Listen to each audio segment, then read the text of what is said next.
The spring sun of 54 BC illuminated the marble facades of Rome as Marcus Licinius Crassus prepared for the greatest gamble of his extraordinary life. At 60 years of age, he stood as the wealthiest man in the known world, master of a fortune so vast that contemporaries struggled to comprehend its magnitude. His property holdings stretched across the Italian peninsula, his slave gangs numbered in the thousands, and his political influence extended into every corner of the Republic's vast machinery of power. Yet for all his accumulated treasure, for all the senatorial deference and popular fear that his name commanded, Crassus remained haunted by a single corrosive truth. Wealth alone could not purchase the glory that his fellow triumphers wore like purple cloaks. Julius Caesar, that brilliant upstart from an ancient but impoverished family, had conquered Gaul and Germania, adding territories to Rome that dwarfed the achievements of generations. Pompey the Great, whose very cognomen announced his self-regard, had reorganized the East and defeated Rome's enemies from Hispania to the Bosporus. Between them, these two men commanded the loyalty of legions, the adoration of the mob, and the deference of the Senate through the only currency that truly mattered in the Republic's final years: military glory purchased with the blood of Rome's enemies. Crassus, for all his silver and gold, remained what he had always been in the eyes of his contemporaries: a merchant prince playing at the games of warriors. The proconsular command of Syria that Crassus secured through political maneuvering and shameless bribery offered him the opportunity to remedy this deficit of martial prestige. The eastern frontier beckoned with promises of conquest and plunder that would eclipse even Caesar's triumphs in Gaul. Beyond the Euphrates lay the Parthian Empire, that enigmatic realm of mounted archers and caravan cities whose wealth supposedly rivaled that of Rome itself. The Parthians controlled the trade routes that connected the Mediterranean world with the mysterious kingdoms of Serica and India, funneling silk, spices, and precious stones westward, while extracting tribute from the merchant caravans that traversed their territories. A successful campaign against Parthia would not merely add territory to Rome's eastern provinces, but would secure control of commercial networks that could make even Crassus' existing fortune seem modest by comparison.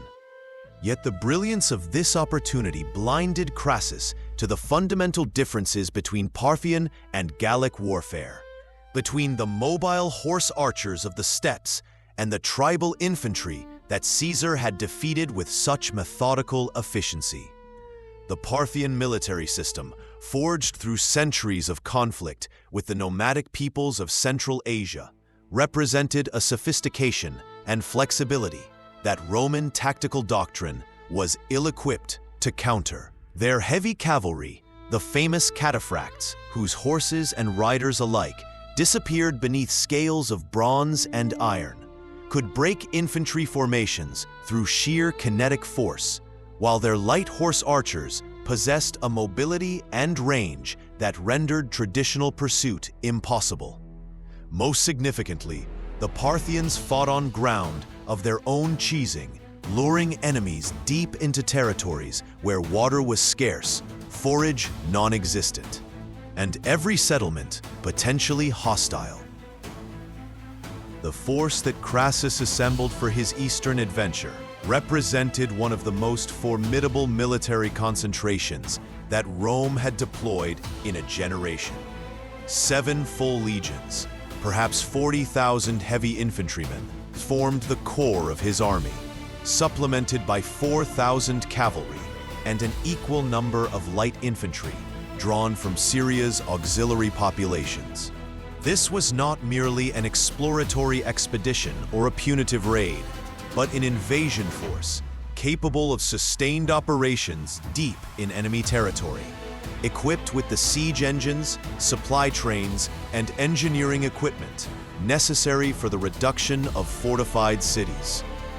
The quality of the legionaries themselves was beyond question.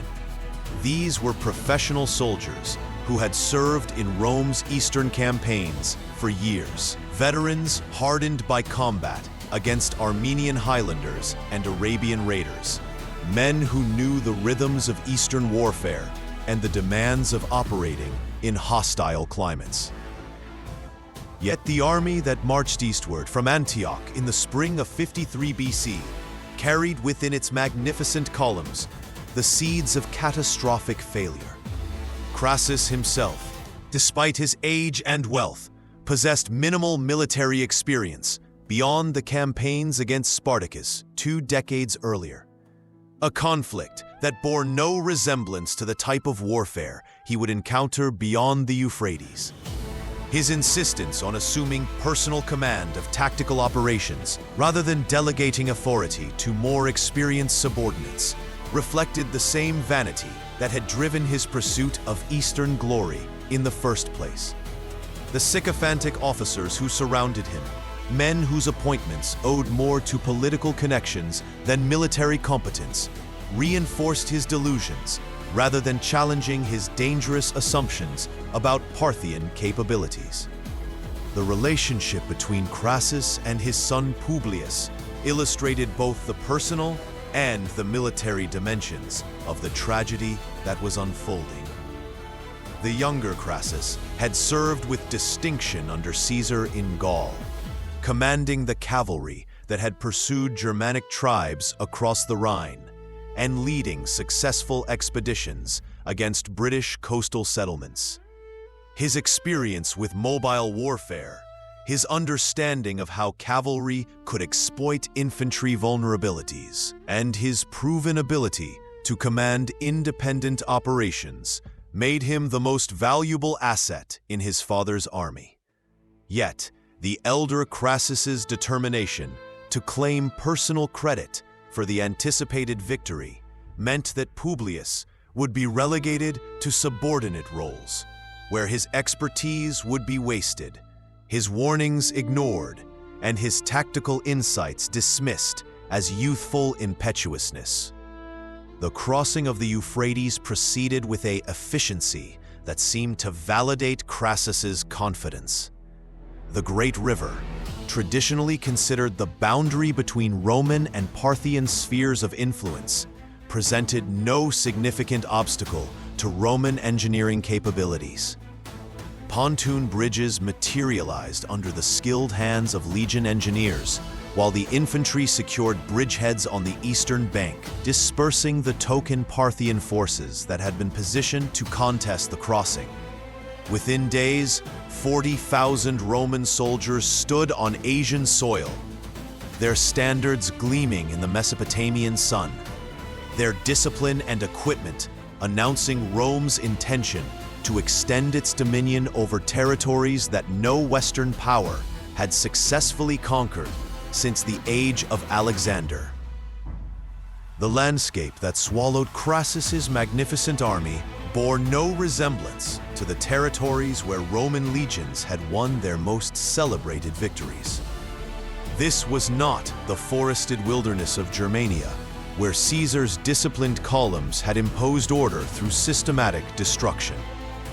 It was not the structured agricultural territories of Gaul, where cities and settlements provided natural objectives for conquest and bases for logistical support. The Syrian desert, through which Crassus marched his legions, represented a form of warfare for which Roman doctrine had no answer. A trackless waste, where the traditional advantages of heavy infantry and siege equipment became liabilities, where the very qualities that had made Rome supreme in Europe condemned its armies to destruction in the East. The advice that Crassus received from local allies revealed the treacherous complexity of Eastern politics. Abgarus of Osrhoene, an Arab chieftain whose loyalty to Rome was purchased rather than earned, urged the Roman commander to strike directly across the desert toward the Parthian heartland, abandoning the safer route along the Euphrates that would have provided water, forage, and access to fortified cities. This counsel, delivered with the conviction of local expertise and the appearance of friendly assistance, was in fact a masterpiece of strategic deception. Abgarus was already in communication with the Parthian commander Surena, coordinating the movements of the Roman army to ensure its maximum vulnerability when the inevitable confrontation occurred. The Roman column that advanced into the Syrian desert in the early summer of 53 BC extended across miles of parched terrain, its formation dictated by the practical requirements of march discipline rather than tactical necessity. The legions moved in their traditional hollow square formation, a disposition designed to provide defense against attacks from any direction, while protecting the vulnerable baggage train and supply columns at the center. This formation, which had served Rome so well in countless European campaigns, proved catastrophically unsuited to the type of warfare that awaited them. The hollow square sacrificed mobility for security, concentration for flexibility, and offensive capability for defensive posture, precisely the opposite of what was required to counter the Parthian tactical system. The first contact with Surena's forces occurred not as a formal battle, but as a harassment campaign that revealed the terrible disadvantage under which Roman arms would fight. Parthian horse archers appeared on the horizon in clouds of dust, their movements coordinated by battlefield drums and signal flags that allowed them to maneuver with a precision that seemed almost supernatural to Roman observers. These riders advanced to extreme bow range, distances at which Roman javelins could not respond, and unleashed volleys of arrows that fell upon the legions like iron rain. The famous Parthian shot, executed by archers who could maintain accuracy while riding at full gallop away from their targets, transformed retreat into assault and made pursuit a death sentence for any Roman unit foolish enough to break formation. The psychological impact of this constant harassment exceeded its immediate military effects. Roman soldiers, trained to close with their enemies and decide battles through the brutal intimacy of hand-to-hand combat, found themselves unable to engage opponents who refused to accept battle on Roman terms. The iron discipline that had made the legions supreme in Europe began to fray under the relentless pressure of an enemy who could be seen but not reached, who inflicted casualties without risk, who controlled the rhythm of combat through their superior mobility. Officers who attempted to maintain morale through traditional appeals to Roman courage and discipline found their exhortations increasingly hollow when faced with soldiers who understood that their training and equipment were inadequate for the type of warfare they faced. The plain of Carrhae, where Crassus finally decided to offer battle, seemed to offer precisely the type of terrain where Roman military superiority could reassert itself. The flat, open ground appeared ideal for the deployment of heavy infantry in their traditional formations, while the absence of significant obstacles suggested that Roman discipline and equipment would prove decisive in any sustained engagement. Yet this apparently favorable terrain was in fact a killing ground, carefully prepared by Surena to maximize Parthian advantages while negating every strength that had made Rome supreme on European battlefields. The Parthian army that materialized from the shimmering heat haze on that June morning in 53 BC numbered perhaps 10,000 men, a force dwarfed by the Roman host arrayed against it. Yet this apparent numerical inferiority concealed the sophisticated tactical system that Surenna had perfected through years of warfare on the Central Asian steppes. The core of his force consisted of 1,000 cataphracts, heavy cavalry whose bronze armor and steel lances made them mobile fortresses capable of shattering infantry formations through concentrated charges. Supporting these shock troops were 9,000 horse archers, light cavalry, whose composite bows could penetrate Roman armor at ranges that rendered counterfire impossible. Most critically, Surenna had arranged for a vast baggage train of spare arrows, ensuring that his archers could maintain their harassment indefinitely while Roman supplies steadily depleted. The battle opened with what appeared to be a Parthian miscalculation. The cataphracts advanced in close formation toward the Roman center, their approach accompanied by the thunderous beating of kettle drums that echoed across the plain like the footsteps of approaching gods. This frontal assault seemed to play directly into Roman strengths, offering the type of engagement where superior infantry discipline and equipment could prove decisive. Crassus ordered his front ranks to prepare to receive the charge, confident that the Parthian heavy cavalry would shatter against the wall of Roman shields and short swords that had broken so many barbarian hosts.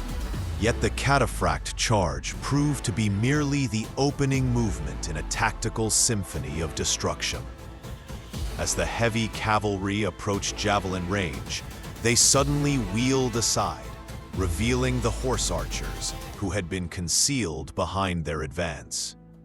These light cavalry immediately began the systematic destruction of the Roman formation through concentrated archery that exploited every weakness in the legion's defensive posture. The Roman shields, designed to protect against the throwing spears and slashing swords of European warfare, proved inadequate against the penetrating power of Parthian composite bows fired at close range. Arrows found gaps in armor, pierced through overlapping shields, and created a steadily mounting toll of casualties that no amount of discipline could prevent. The desperation of the Roman position became apparent when Crassus ordered Publius to lead a cavalry charge that would break the Parthian encirclement and force them to accept battle on Roman terms.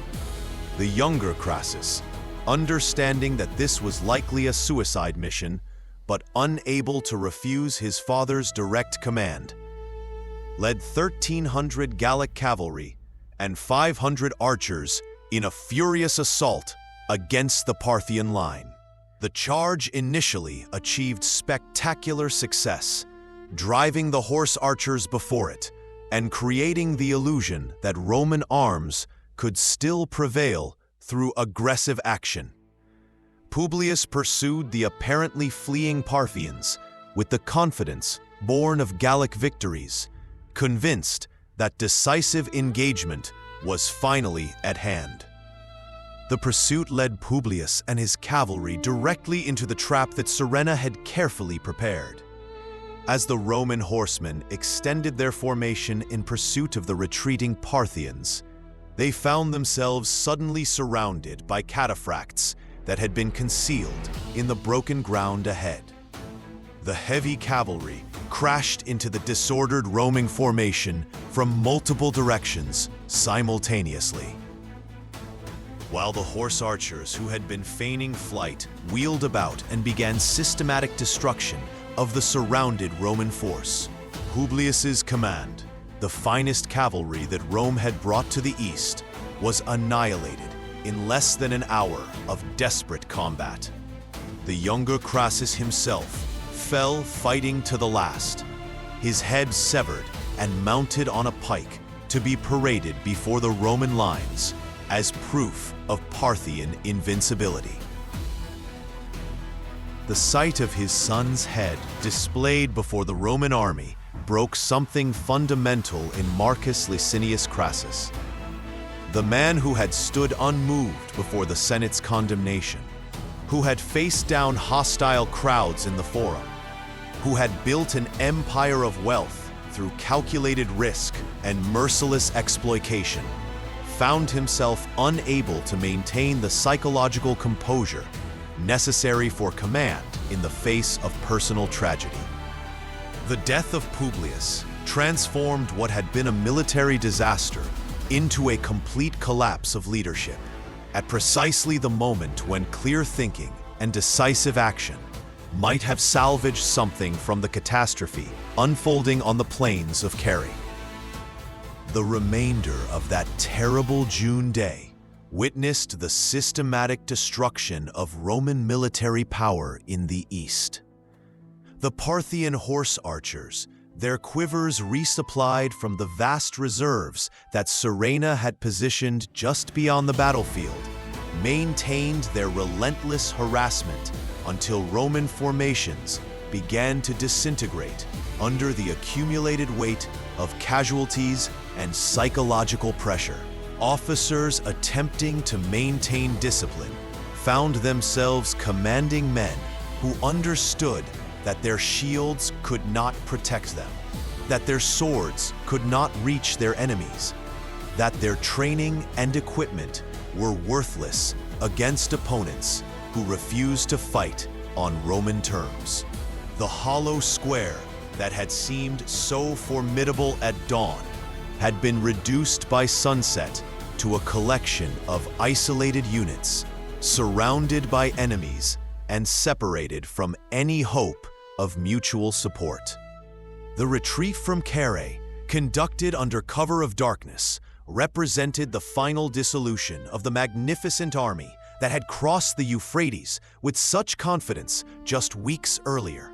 Crassus, guided by officers who retained sufficient composure to recognize that remaining on the battlefield meant certain annihilation, led the survivors northward toward the fortified city of Carrhae itself. Behind them, scattered across miles of Syrian desert, lay the corpses of 20,000 Roman soldiers, their abandoned equipment marking the greatest military defeat that Rome had suffered in living memory. The standards of 7 legions, those sacred emblems that embodied Rome's martial spirit and divine favor, had been captured by Parthian forces, but humiliation that would haunt Roman consciousness for generations. The siege of Carrhae that followed represented less a military operation than the playing out of an inevitable tragedy. The city's walls provided temporary refuge, but the Roman force trapped within lacked the supplies, the leadership, and most critically, the morale necessary to sustain prolonged resistance. Crassus, urged by officers who believed that negotiation might secure better terms than siege and storm, agreed to meet with Syrena under flag of truce to discuss the conditions for Roman withdrawal. The venerable tradition that protected emissaries and negotiators, that most fundamental law of civilized warfare, proved worthless when Roman prestige had been so thoroughly destroyed. The meeting that ended Crassus's life unfolded with a swiftness that suggested careful premeditation rather than spontaneous violence. As Crassus and his escort approached the Parthian lines, Syrena's bodyguards suddenly seized the Roman commander, attempting to place him on a horse for what was clearly intended to be a humiliating captivity. The struggle that erupted. Chroniclers disagree whether it began with Roman resistance or Parthian aggression, ended with Roman officers drawing swords in defense of their commander, and Parthian troops responding with overwhelming force. Crassus died in the confused melee that followed, his body reportedly subjected to the final indignity of having molten gold poured down his throat, a symbolic comment on the avarice that had driven him to seek Eastern glory. The survivors of Carrhae, who managed to escape immediate capture or death, faced a future almost as terrible as the battlefield they had fled. Perhaps 10,000 Roman soldiers made their way back across the Euphrates in scattered bands, their armor abandoned, their weapons discarded, their spirits broken by the magnitude of the catastrophe they had witnessed. These men carried with them not merely the physical scars of battle, but the psychological wounds of total defeat. The knowledge that Roman military supremacy was not inevitable, that the discipline and equipment that had conquered Europe meant nothing against opponents who understood how to exploit their weaknesses. Yet these 10,000 who returned to Syria were merely a fraction of the army that had marched eastward with such confidence. Contemporary sources suggest that as many as 10,000 additional Roman soldiers survived the battle, but fell into Parthian captivity, their fates uncertain, their ultimate destinations unknown. These prisoners represented a resource far too valuable to be casually destroyed. Roman soldiers possessed military skills and technical knowledge that could be exploited by captors willing to employ them, while their ransom value or utility as slaves made their preservation economically rational. The question that would haunt Roman historians for centuries was simple yet profound. What happened to these 10,000 men who vanished into the vastness of the Parthian Empire? The immediate aftermath of Carrhae witnessed the dispersal of prisoners across the vast territories controlled by Parthian authority. Some were certainly retained in Mesopotamia, their labor exploited in agricultural estates or urban workshops, their military expertise perhaps employed in training Parthian forces in Roman tactics and equipment. Others were almost certainly distributed as rewards to Parthian nobles who had participated in the campaign, becoming components of private armies that policed provincial territories and suppressed local resistance. The mechanics of this dispersal, conducted according to traditions that the Romans did not share and for purposes they would not have understood, ensured that the captured legionaries would be scattered across territories extending from the Mediterranean to the borders of India. The most intriguing possibility, suggested by later sources, involves the eastern dispersal of Roman prisoners beyond even the extensive territories directly controlled by Parthian authority. The Parthian Empire, despite its military capabilities, was fundamentally a confederation of subordinate kingdoms and tribal territories whose loyalty required constant maintenance through the distribution of wealth, prestige, and military resources. Roman prisoners, as exotic warriors whose reputation preceded them even to the eastern steppes, represented exactly the type of valuable gift that could purchase the loyalty of frontier allies or satisfy obligations to tributary states beyond the empire's direct control.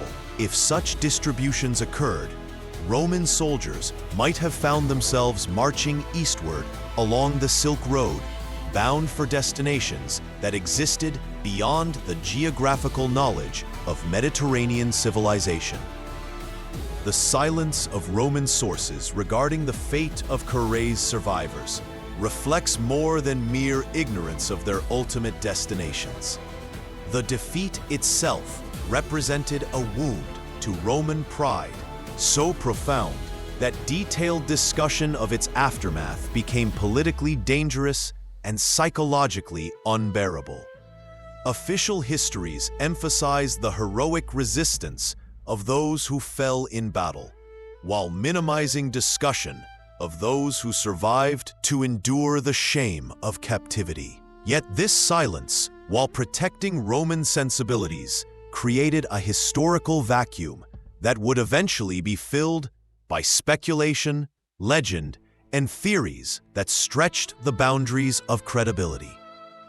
The 10,000 Roman soldiers who vanished into Parthian captivity after Carrhae carried with them skills, knowledge, and cultural traditions that made them potentially identifiable even centuries after their disappearance. The distinctive formation tactics of Roman infantry, particularly the testudo or tortoise formation, where shields interlocked to create mobile fortresses, represented military techniques unknown to Eastern warfare traditions. The engineering capabilities that enabled Roman armies to construct fortified camps with standardized layouts wherever they halted could have left physical traces in territories where Roman prisoners were employed in construction or military projects. Most significantly, the cultural practices and religious observances that bound Roman soldiers together, the worship of Mars and the legionary standards, the maintenance of military discipline even in captivity, the preservation of Latin language and Roman customs, created the possibility that communities of Roman origin might remain identifiable even after generations of separation from Mediterranean civilization. The eastern trade routes that connected the Parthian Empire with distant kingdoms offered multiple pathways along which Roman prisoners might have traveled, either as captives being transferred to distant territories or as mercenaries seeking employment in the perpetual conflicts that characterized Central Asian politics.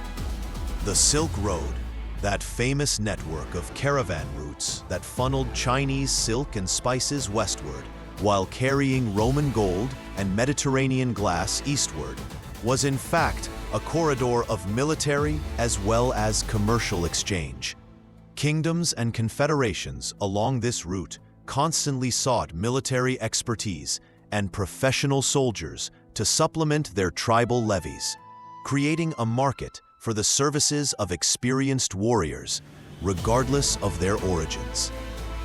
The possibility that Roman soldiers reached China, while appearing fantastic at first consideration, becomes more plausible when examined in the context of the regular military exchanges that characterized the Silk Road during this period. Chinese records from the Han Dynasty, compiled by chroniclers whose attention to detail was legendary, contain scattered references to Western warriors whose descriptions, tall stature, prominent features, unusual military formations, could plausibly describe Roman soldiers. The famous passage from the Book of Han describing soldiers using fish-scale formations in the service of the Xiongnu Confederation has tantalized historians for generations with the possibility that these formations were the Roman testudo observed and recorded by Chinese chroniclers unfamiliar with Mediterranean military traditions. Yet equally plausible, and perhaps more likely given the practical constraints of long-distance travel in antiquity, was the dispersal of Roman prisoners throughout the territories controlled by or tributary to the Parthian Empire.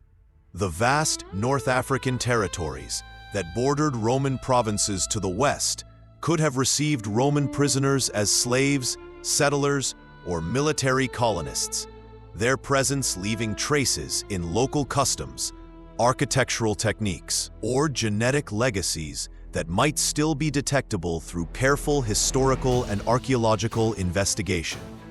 The Saharan trade routes that connected Mediterranean civilization with sub-Saharan Africa offered pathways along which Roman cultural influences could have penetrated far beyond the traditional boundaries of classical geography.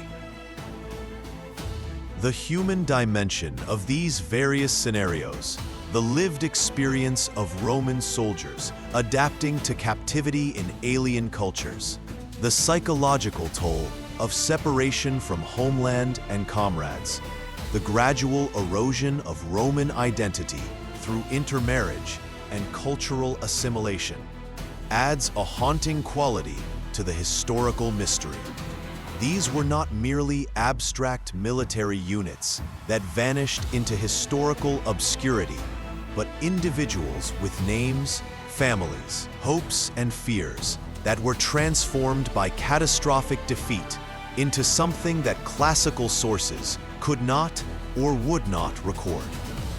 Their silence in Roman histories reflects not merely the absence of information, but the Roman reluctance to acknowledge that their soldiers could survive defeat, that military glory could end in anonymous captivity, that the eagles that symbolized Roman power could be carried beyond the reach of Roman arms.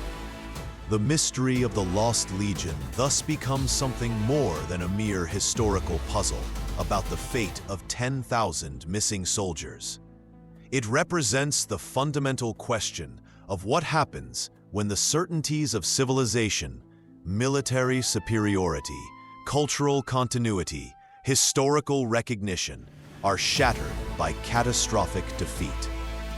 The Roman soldiers who marched eastward with Crassus carried with them the confidence born of centuries of military success, the certainty that their discipline and equipment made them invincible against any opponent.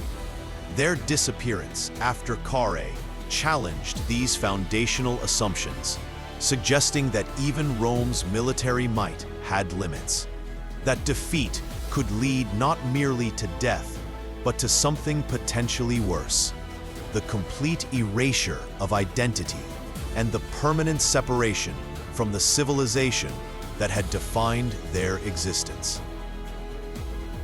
And so the question remains, suspended across 2 millennia of historical investigation and speculation.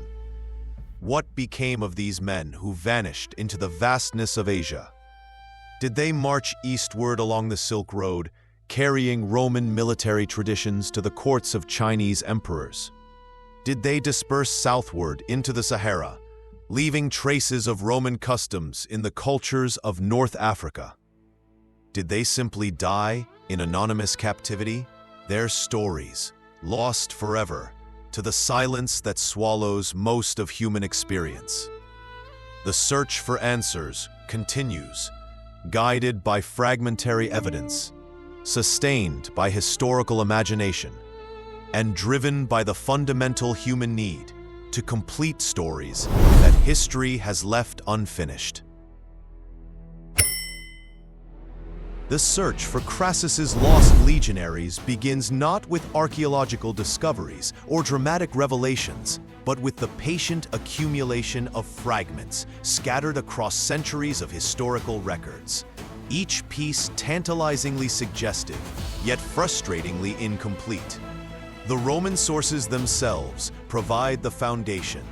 Plutarch's biography of Crassus, written more than a century after the battle, mentions in passing that 10,000 survivors were settled by the Parthians in the city of Margiana, on the empire's eastern frontier.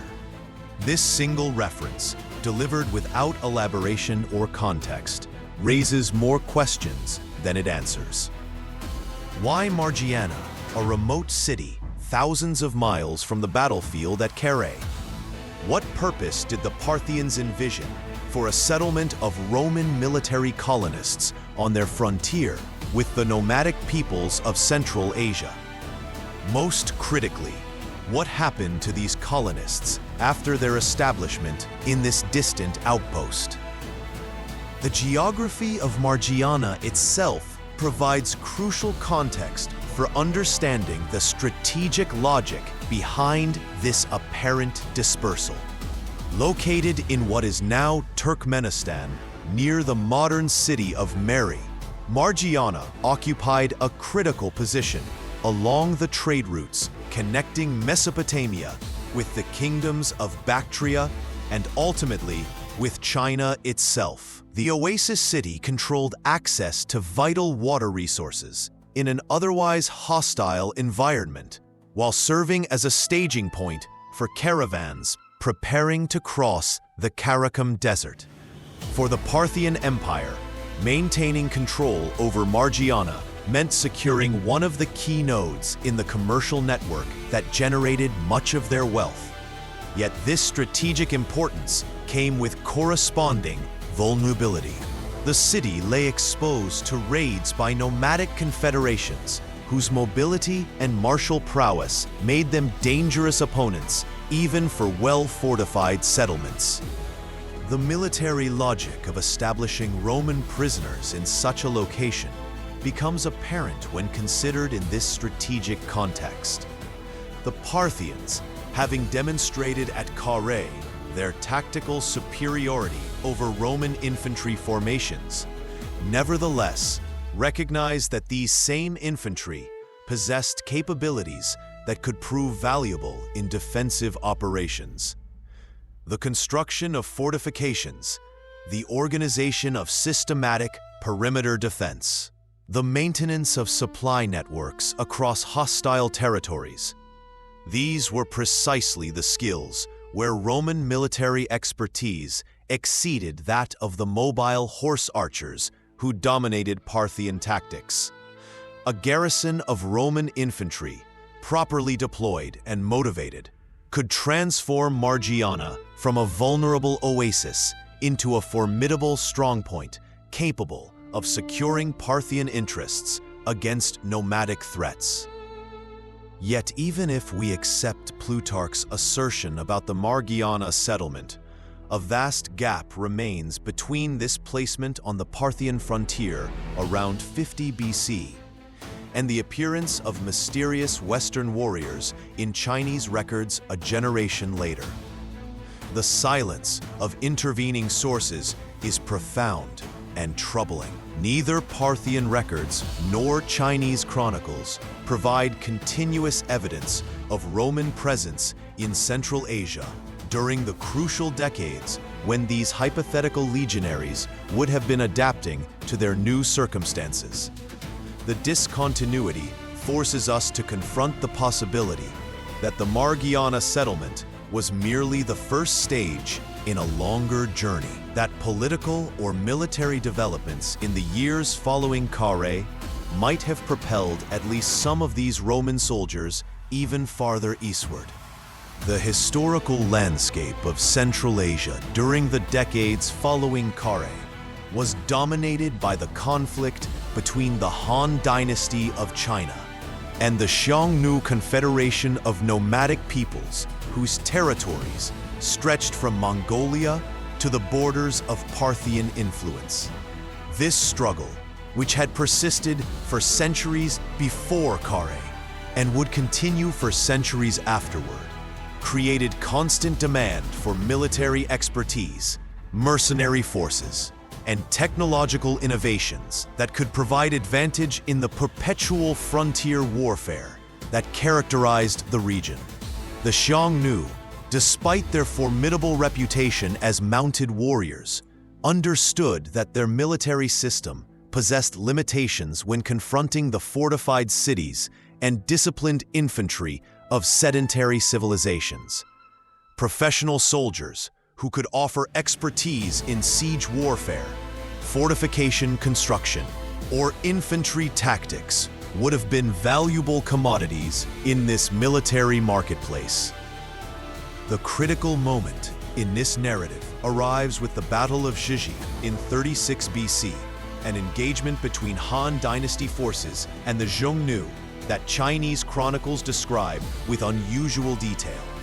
The account, preserved in the Book of Han, compiled by Ban Gu in the 1st century AD, describes the defense of the Xiongnu stronghold at Zhizhi, with references that have electrified historians searching for traces of Roman presence in Central Asia.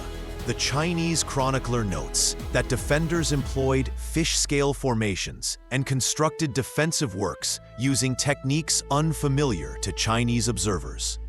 These details, while hardly constituting proof of Roman presence, align with what we would expect if Roman soldiers trained in testudo formations and Roman siege engineering were present in the defending forces.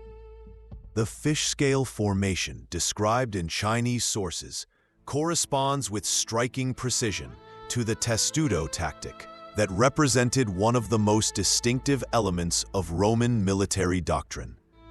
In this formation, legionaries interlocked their rectangular shields to create a continuous protective surface that could advance under missile fire while maintaining defensive integrity.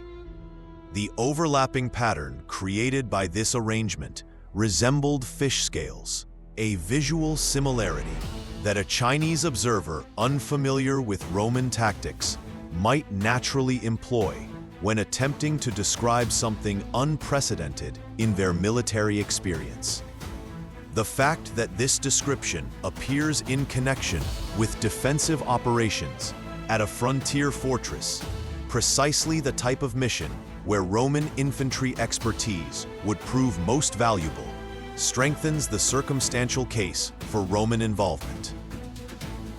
Yet the evidence extends beyond mere tactical descriptions to encompass broader patterns of military organization and fortification design.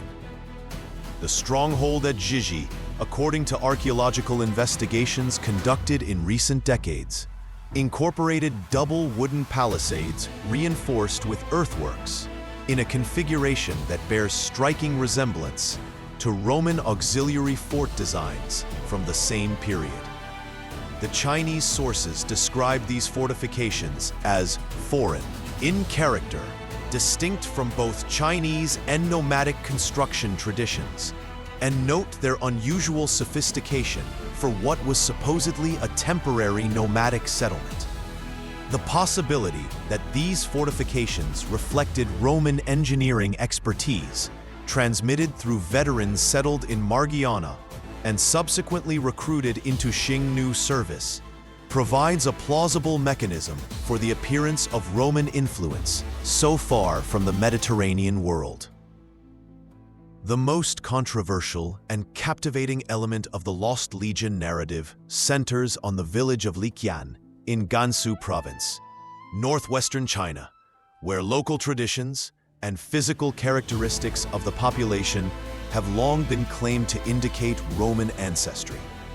The Chinese name Liqian itself provides the foundation for this theory, as it represents the Chinese transliteration of legion, though etymological purists note that it could equally derive from ancient Chinese terms having nothing to do with Rome. The village's founding supposedly dates to 36 BC, precisely when survivors of the Zhizhi campaign might have been settled in Chinese territory as prisoners or allied troops, creating a temporal coincidence that seems too perfect to be mere chance. The physical evidence for Roman settlement in Liqian presents a complex mixture of tantalizing suggestions and frustrating ambiguities. Anthropological studies conducted during the 20th century documented that a significant percentage of the village population exhibited physical characteristics unusual for Han Chinese. Taller stature, lighter hair and eye coloring, more prominent facial features. These traits, while hardly proving Roman ancestry given the complex genetic history of Central Asia, at minimum establish that the Liqian population possessed genetic contributions from populations originating west of China. The question becomes whether these Western genetic influences reflect Roman legionaries specifically, or merely the general admixture that characterized Silk Road populations throughout antiquity. Local traditions preserved in Liqian provide cultural evidence that advocates of the Roman connection find compelling.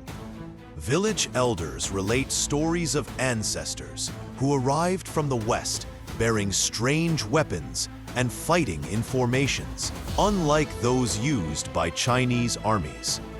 Annual festivals supposedly incorporate elements that researchers have attempted to connect with Roman religious observances, though the centuries of cultural evolution and syncretism make definitive identification nearly impossible.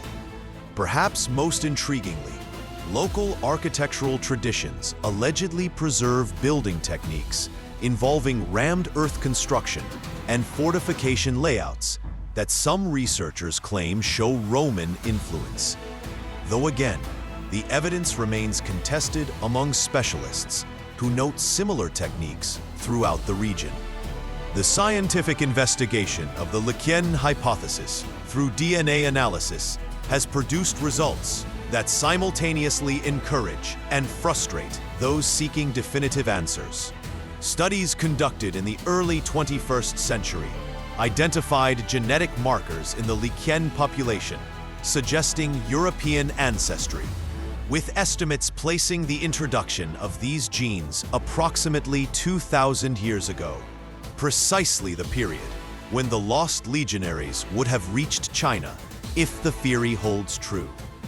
Yet subsequent analyses have challenged these findings, noting that genetic patterns in Central Asia reflect millennia of east-west migration, and that attempting to identify specifically Roman genetic signatures against this complex background approaches impossibility. The most that can be said with scientific confidence is that Liqian's population possesses genetic contributions from Western Eurasian sources, a conclusion that leaves the specific question of Roman ancestry tantalizingly unresolved. While the Eastern Trail toward China has captured popular imagination and generated the most extensive research, equally plausible scenarios for the fate of Carrhae survivors involve dispersal into territories closer to the battlefield itself. The Parthian Empire's extensive networks of slavery and forced labor created mechanisms through which prisoners could be distributed throughout territories stretching from Mesopotamia to the borders of India and Arabia. The skills possessed by Roman soldiers, particularly their expertise in construction, mining, and agricultural development, made them valuable commodities in slave markets throughout the ancient Near East. The silence of sources regarding these more prosaic fates reflects not their improbability, but rather the general indifference of ancient chroniclers toward the fate of defeated enemies and enslaved populations. The North African hypothesis for Roman dispersal gains credibility from the extensive commercial networks connecting Parthian territories with the kingdoms and tribal confederations of the Sahara and sub-Saharan Africa. The incense trade that brought frankincense and myrrh from southern Arabia to Mediterranean markets required the maintenance of caravan routes across thousands of miles of desert, with corresponding networks of commercial relationships extending into regions far beyond the direct political control of major powers.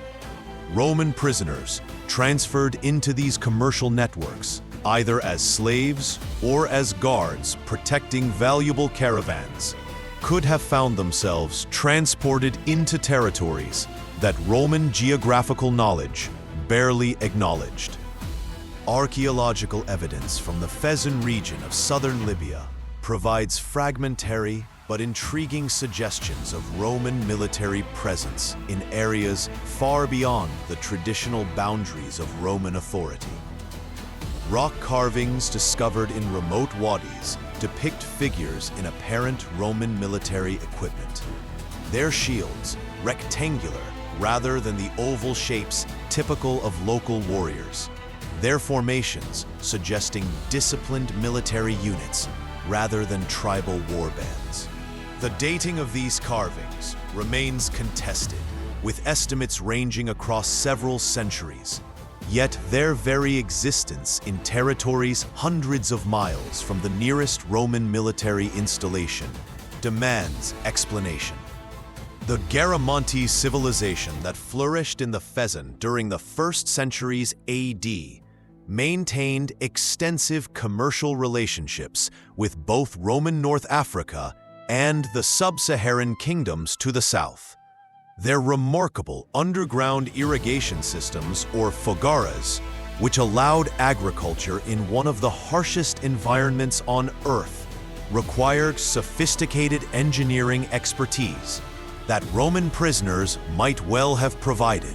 References in Roman sources to expeditions against the Garamantes, including punitive campaigns that supposedly penetrated deep into the Sahara, suggest regular military contact between these peoples.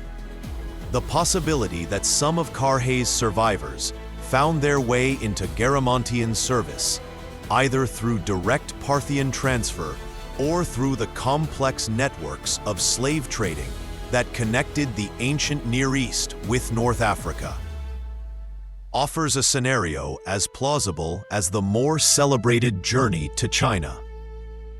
Linguistic evidence provides another avenue for investigating possible Roman dispersal into African territories. Berber languages spoken across North Africa preserve occasional Latin loanwords, whose origins remain mysterious, given the limited Roman penetration into Saharan regions. While most of these borrowings clearly derive from the Roman occupation of coastal North Africa, some terms relating to military organization, fortification construction, and tactical formations appear in isolated Berber dialects spoken in regions that never experienced direct Roman rule. The explanation for these linguistic fossils might involve Roman prisoners or deserters who were absorbed into Berber populations, carrying with them vocabulary that reflected their military backgrounds. Beyond the archaeological fragments and textual references, beyond the genetic analyses and linguistic studies, lies the human reality of what it meant to be a Roman soldier who survived Carrhae only to vanish into captivity in alien lands. These were men in their 20s and 30s, professional soldiers who had spent years in Roman service, who spoke Latin and worshipped Roman gods, who identified themselves primarily through their military identity and their citizenship in the Republic. The psychological trauma of catastrophic defeat would have been compounded by the sudden erasure of everything that gave their lives meaning and structure. The legion that had defined their existence no longer existed. The Republic that had claimed their loyalty lay thousands of miles distant, and the very identity that had sustained them through years of military service had been stripped away in a single afternoon of disaster. The initial period of captivity must have been characterized by a desperate hope for ransom or exchange, a belief that Rome would negotiate their release according to the customs that supposedly governed warfare among civilized peoples. Yet, as weeks turned to months and months to years without any indication that Roman authorities were working toward their liberation, this hope would have gradually transformed into the bitter recognition that they had been abandoned by the civilization they had served. The Senate's refusal to ransom Roman prisoners captured at Cannae 4 centuries earlier had established a precedent that the Republic preferred to leave its soldiers in captivity rather than appear weak by negotiating their release. The survivors of Carrhae would have eventually understood that no rescue was coming, that their futures lay not in return to Rome, but in adaptation to whatever circumstances their captors imposed. The process of cultural adaptation that these men underwent would have varied dramatically, depending on where they were ultimately settled and in what capacity they served their new masters. Those employed as military colonists in places like Margiana might have maintained considerable cultural continuity, living in garrison communities where Latin continued to be spoken, Roman gods continued to be worshipped, and military discipline continued to structure daily existence. Marriage to local women would have been inevitable given the scarcity of Roman women in such remote settlements. But the children of these unions might have been raised with strong awareness of their father's origins and maintained elements of Roman identity across generations. Others, dispersed as slaves throughout Parthian territories or sold into African slave markets, would have faced much more rapid and complete cultural dissolution. Isolation from other Romans, integration into households or work gangs where Latin was unknown, and the practical necessity of adopting local languages and customs would have eroded Roman identity within a single generation.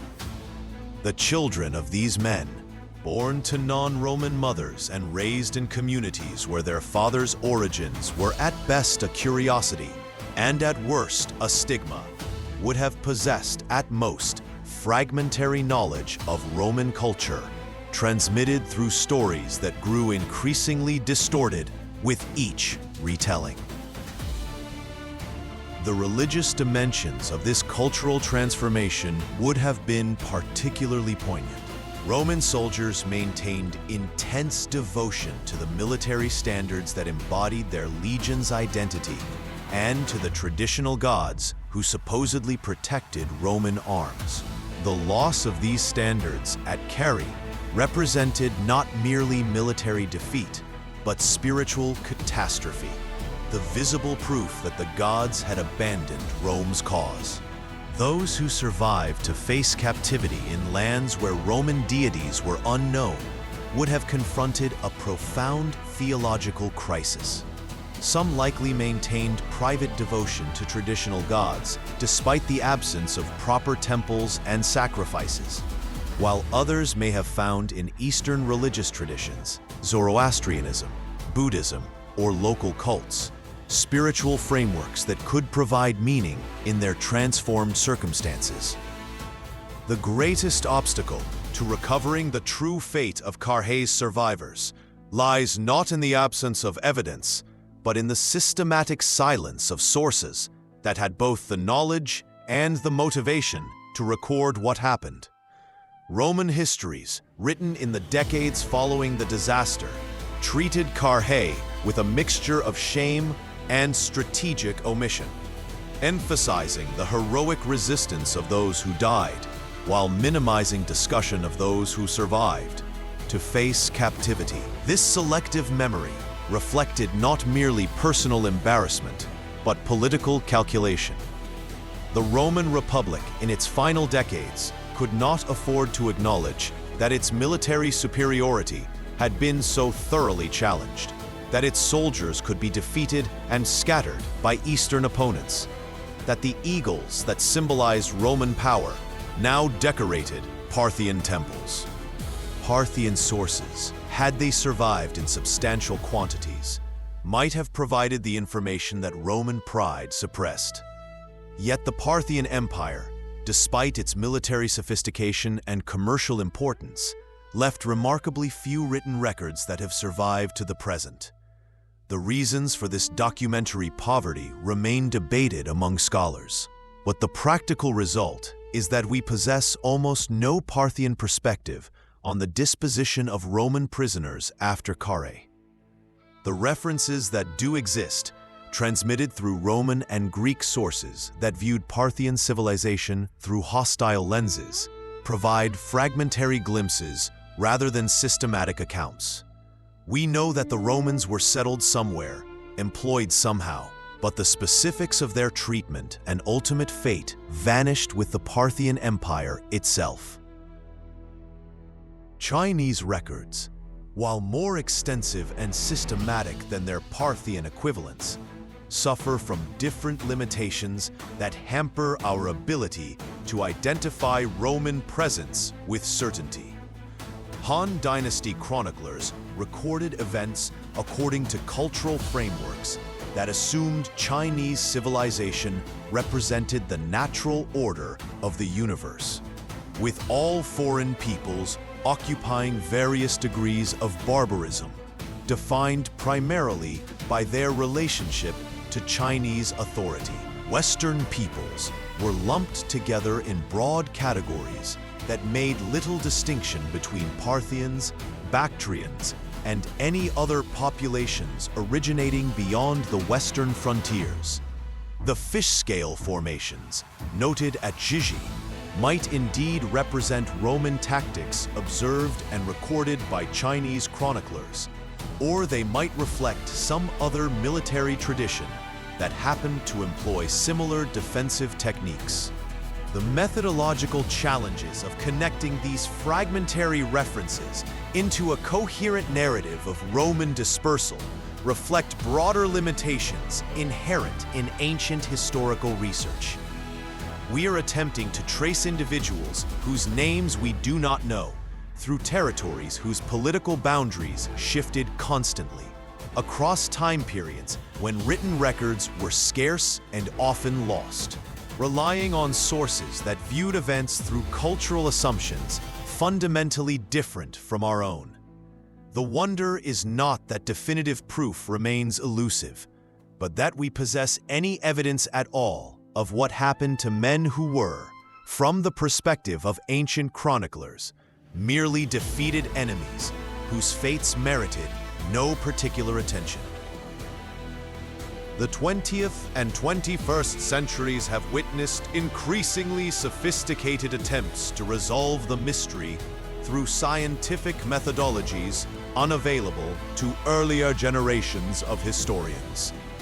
DNA analysis of populations in locations like Liqian has provided genetic evidence of Western Eurasian ancestry, though the interpretation of these findings remains contested among specialists who debate whether the genetic signatures reflect specifically Roman origins or merely the general pattern of east-west migration along the Silk Road. The precision required to distinguish Roman genetic contributions from those of other Mediterranean or Near Eastern populations approaches the limits of current analytical capabilities, particularly given the 2,000-year period during which subsequent migrations and admixtures have obscured the original genetic patterns. Archaeological investigations at sites associated with the Lost Legion theory have produced material evidence that ranges from the tantalizingly suggestive to the demonstrably irrelevant.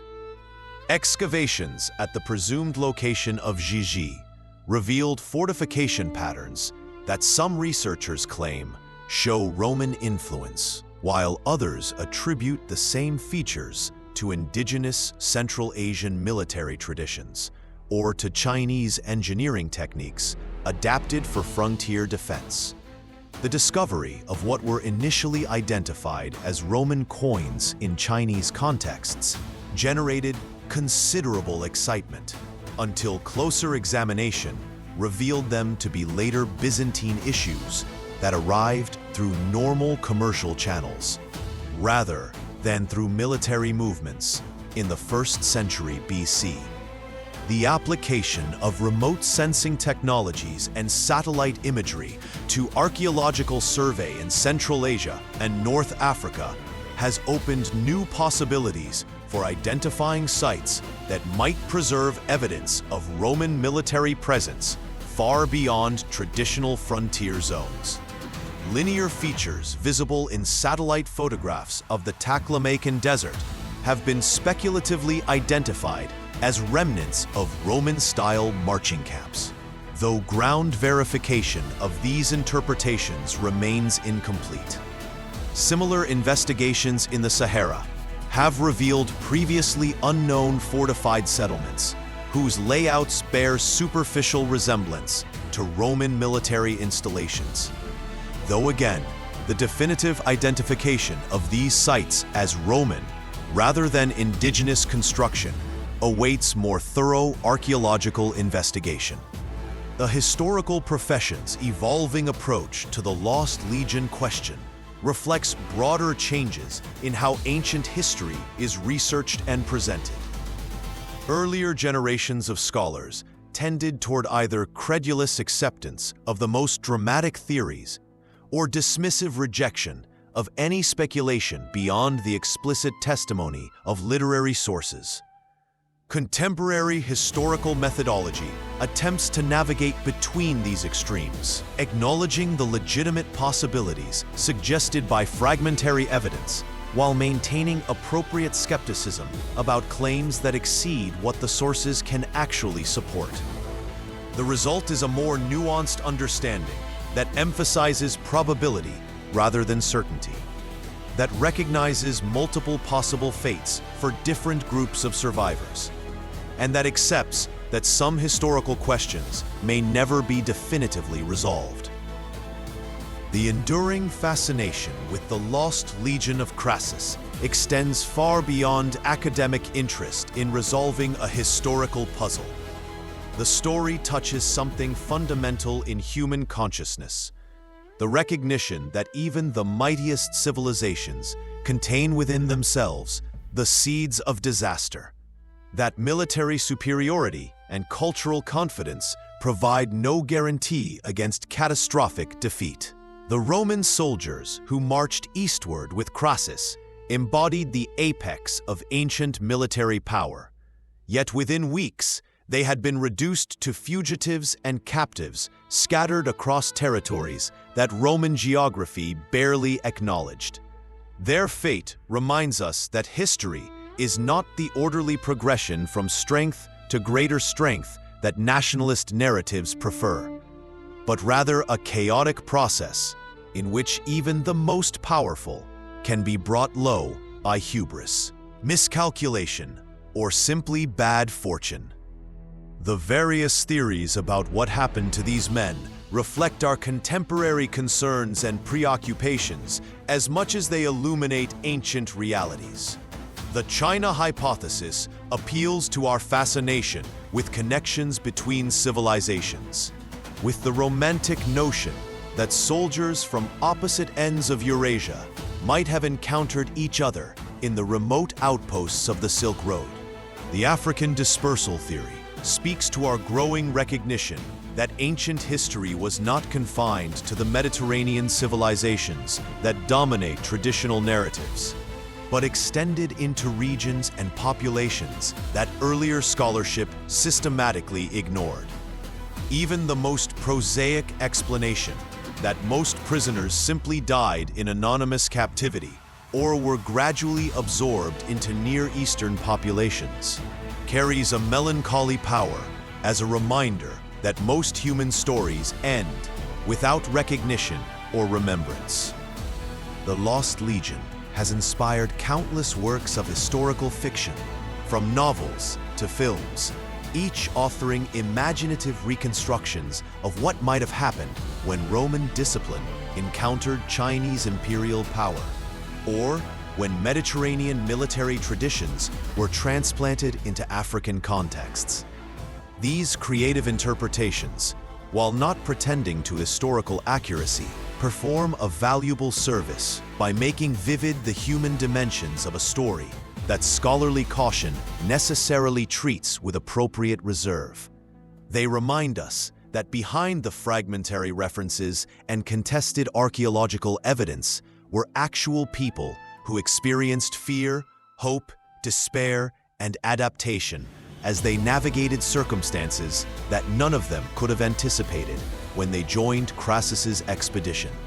The search for definitive answers about the fate of Carrhae's survivors continues through multiple disciplinary approaches, each bringing distinctive methodologies and evidence to bear on questions that resist simple resolution.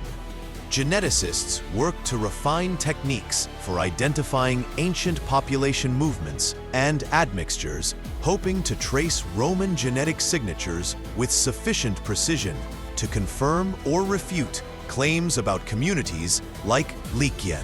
Archaeologists excavate sites in Central Asia and North Africa, searching for material evidence that might preserve unambiguous proof of Roman military presence beyond traditional frontier zones. Historians re-examine classical texts with fresh eyes, seeking references and implications that earlier scholarship might have overlooked or misinterpreted. Yet even as these investigations proceed, we must acknowledge the possibility that certain historical questions simply cannot be answered with the evidence that survives. The ancient world was a place where information traveled slowly when it traveled at all, where most human experiences left no permanent record, where even significant military movements might occur without generating the documentation that would allow later reconstruction. The 10,000 Roman soldiers who survived Carrhae represented a tiny fraction of the millions of people who lived, suffered, and died in the vast territories between the Mediterranean and China during the 1st century BC.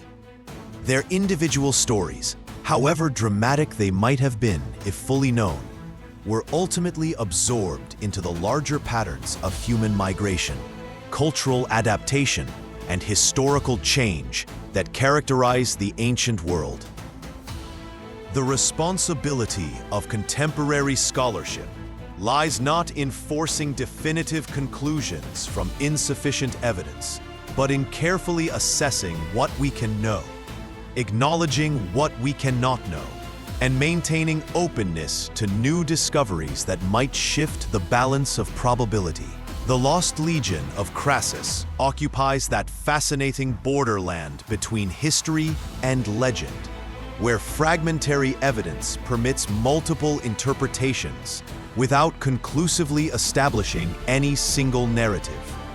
This ambiguity, while frustrating to those seeking simple answers, actually enriches our understanding by forcing us to confront the complexity and contingency of historical processes. The question of whether Roman soldiers reached China or were scattered throughout Africa or simply died in Parthian captivity may never be definitively resolved. Yet the attempt to answer these questions has generated valuable insights into the interconnections between ancient civilizations, the mechanics of long-distance migration, and the processes through which cultural identities are preserved or dissolved under the pressure of displacement and adaptation. These broader understandings represent a form of historical knowledge that transcends the specific factual questions that initially motivated investigation. Standing at the distance of 2 millennia, we can recognize that the fate of Crassus's lost legion matters not because of any particular answer to the historical puzzle, but because of what the question itself reveals about the human condition. These men who vanished into the vastness of Asia or Africa or Mesopotamia experienced something that speaks across the centuries. The sudden dissolution of everything they had believed permanent, the forced adaptation to circumstances they could never have imagined, the gradual transformation of identity as Roman soldiers became something else, mercenaries, slaves, colonists, ancestors of peoples who would preserve only the faintest memories of Mediterranean origins. Every empire eventually confronts the limits of its power. Every civilization eventually discovers that its apparent permanence is an illusion, sustained by temporary circumstances. The Roman Republic, that sent Crassus eastward with such confidence, would within 2 decades tear itself apart in civil wars that transformed it into an empire. That empire would in turn fragment, reform, and eventually dissolve, leaving behind ruins, texts, and genetic traces scattered across 3 continents. The soldiers who disappeared after Carrhae were merely the first Romans to experience what would eventually become a universal truth. No matter how mighty the civilization, no matter how sophisticated the culture, all human achievements ultimately dissolve into the larger patterns of historical change. Yet there is something profoundly hopeful in the possibility that some of these men survived, adapted, and continued. If the Liqian hypothesis holds even partial truth, If Roman soldiers did indeed contribute to communities in northwestern China that preserve their genetic legacy, then defeat and displacement did not mean extinction, but transformation. If Roman prisoners were absorbed into North African populations, contributing their skills and their genes to communities that endure to the present, then cultural dissolution was not simply loss, but exchange. The human capacity to survive, to adapt, to create new identities and new communities, even under the most adverse circumstances, stands as a testament to resilience that transcends any particular civilization or historical period. The mystery of the Lost Legion endures because it embodies questions that every generation must confront anew.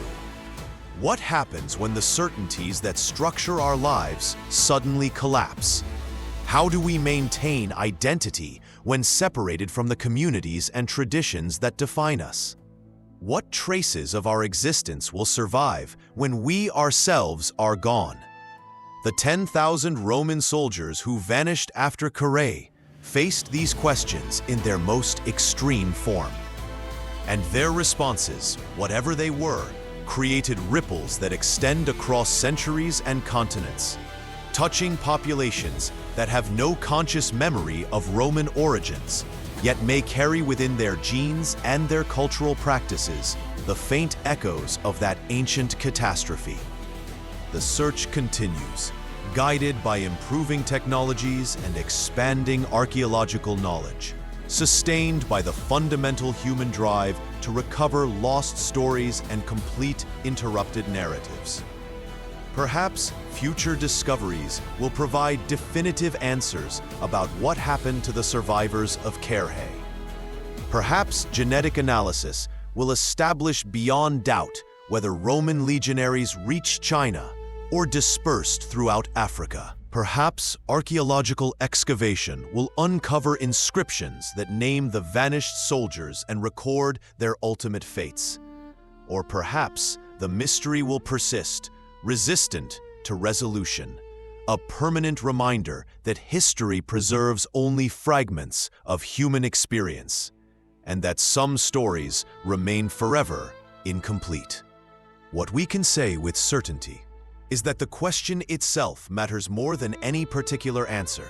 The Lost Legion of Crassus represents every displaced population, every defeated army, every group of people whose identity was transformed by forces beyond their control.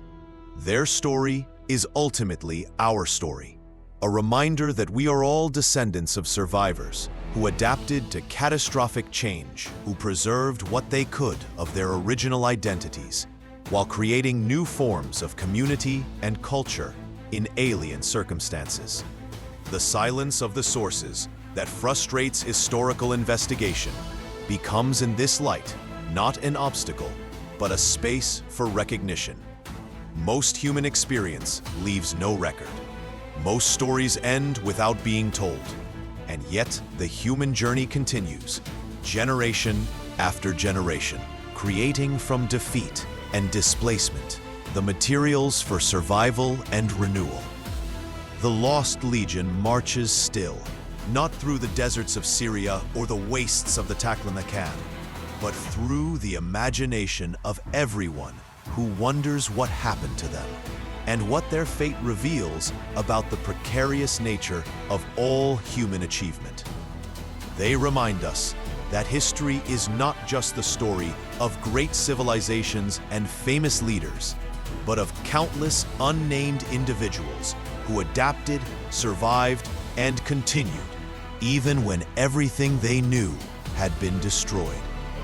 Their legacy is not the recovery of their specific fates, but the recognition that defeat need not mean extinction, that displacement can lead to transformation, and that the human story continues, even when individual narratives disappear into the silence that surrounds most of the past. In the end, perhaps that is enough. Perhaps the value of the mystery lies not in solving it, but in contemplating what it means that such questions exist at all. That 10,000 men could vanish from history, yet leave behind just enough traces to keep us searching, just enough possibilities to sustain our investigation across 2,000 years. The lost legion of Crassus stands at that fascinating intersection between what we know and what we can never know, between documented history and imaginative reconstruction, between the particularity of ancient events and the universal questions about identity, survival, and legacy that those events raise. They are lost, certainly, but in their very lostness, they reveal something essential about the human condition, something that speaks across millennia to everyone who wonders what happens when the world we know comes to an end, and we must find ways to continue in circumstances we could never have imagined. And so the search continues, the theories proliferate, the evidence accumulates slowly, and the mystery endures. Somewhere in the genetic patterns of Central Asian populations, somewhere in the archaeological record of North African settlements, somewhere in the texts we have not yet properly understood, the answer may wait to be discovered. Or perhaps the answer will remain forever beyond our reach, and future generations will continue to wonder as we do about the fate of Rome's lost legion. Either way, the question has already done its work, reminding us of what empires forget and what history teaches: that all human achievement is temporary, that all certainty is provisional, and that the capacity to adapt and continue in the face of catastrophic change represents the most profound victory that any civilization or individual can achieve. Subscribe, and welcome to the Empire.